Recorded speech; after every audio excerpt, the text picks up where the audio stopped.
Kinundena ni Agriculture Secretary Francisco Tiu Laurel Jr. ang kontrobersyal na pagbebenta umano ng National Food Authority ng bigas sa mga pinaburang trader.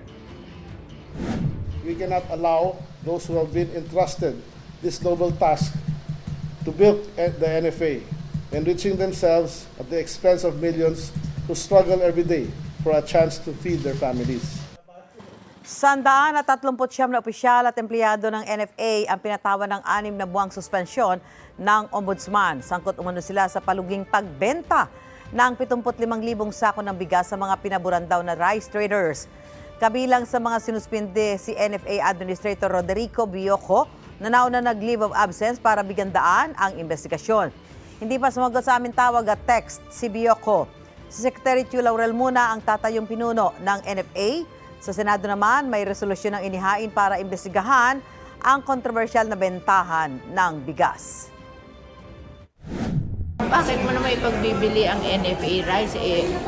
Subsidy yun ng government for the people na kailangan ng rice like the victim of calamities at saka yung mahihirap na mahal-mahal ng rice sa market. Ba't mo ipagbibili sa trader?